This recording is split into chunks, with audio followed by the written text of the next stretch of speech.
अस्सलाम वालेकुम जनाब।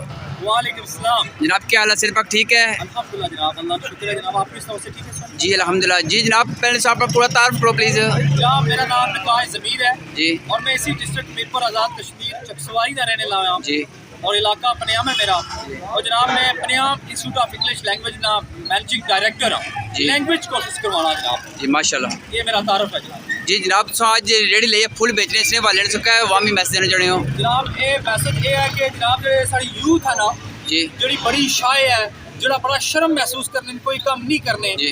ये असा जनाब एक तजर्बा किया जी। एक देर ना जो बिजनेस सी साड़ा जी। तो कम अज कम असा 20 किलो फुल किंदे सन माशाल्लाह। जनाब साढ़े सामने है कि तकरीबन 1 किलो रही गए। जी अल्हम्दुलिल्लाह एक यूथ की साढ़े जाने पहचाने लिया की बल्कि सारे की एक मैसेज है कि यह कम करने में छोटा मोटा कम कोई भी नहीं होना, ठीक है।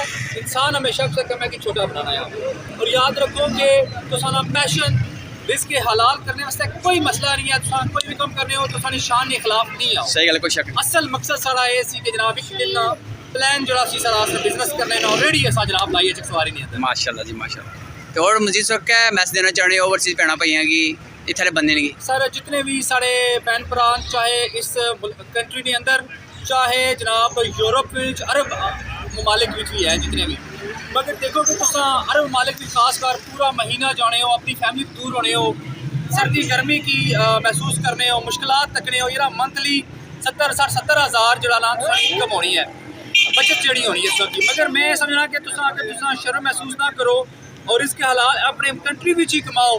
मैं यकीन नाल और दावे लाई सकना मंथली जो ना 70-80 हज़ार और लाख रुपया कमाई सकते। माशाल्लाह बड़ी मेहरबानी जी। कादे सब सो क्या बनाना चाहते हो? सर जी बहुत शुक्रिया तुसां जेड़ा तुसां कवरेज दी है। साढ़े भाई ने ना सुबह माना रब्ता किया सी और मैं भी थोड़ा जिहा लेट ही होया, कुछ सुबह पहले टाइम मसरूफ सा। बड़ी खुशी हुई है जेड़ा इन्हां ये नहीं कहना कि इसमें कोई बिजनेस की जरूरत सी, इन्हां सिर्फ अपनी यूथ की ये पैगाम दिता और अक्सर होना कि असने जी यंग जनरेशन है वो छोटे मोटे काम, क्योंकि इसकी कम कोई भी छोटा नहीं होना जेड़ा बंदा इंसान करना, लेकिन यह है कि इसकी छोटा समझा जाना। और इन्हें खुद इतना बेद है ये चीज़ मैसेज दिता कि कोई भी काम बकौल इन्होंने बयान भी किया कि छोटा नहीं होना, इंसान की सोच इंसान की फितरत उसकी जड़ा ना छोटा बड़ा इम्तियाज़ बनानी है, किसी से बात करनी है। तो इन्हें प्रैक्टिकली काम किया और इन्होंने माड़ी गल हुई है और इन्हें आख्या कि कोई ये नहीं सी कि असा झूठा टारगेट अचीव करना या इन्हें यह सी कि असा सिर्फ एक्सपीरियंस करना असा कर सकने नहीं।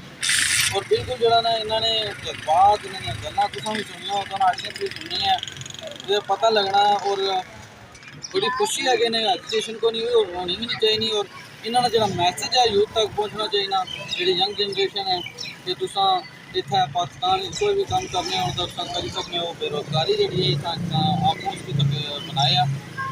मैं तुसां भी शुक्रिया अदा करना, इन्होंने भी शुक्रिया अदा करना, इन्हें जो बुलाया और इन्हें जो तकरीबन फिनिश हो सर वही फिनिश गया लेकिन आज शाम मगड़ बोने की तकरीबन 3 घंटे डी गए हैं असली कम टाइम साढ़े हुण शुरू है। सबर भाई देखो कि 2 घंटे बाकी शाम होने की, 6 बजे तकरीबन अजान होनी है, 10 मिनट बचने होने।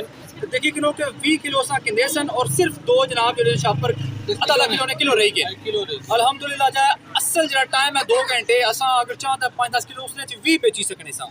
मगर मैसेज ये कि यार कुछ कम शर्मिंदगी महसूस ना करो। मैं अल्हम्दुलिल्लाह अच्छी एजुकेशन है मेरी, डबल मास्टर में किते हुआ है और अल्हम्दुलिल्लाह बेहतरीन बिजनेस में करी रहा हूँ शहर के अंदर।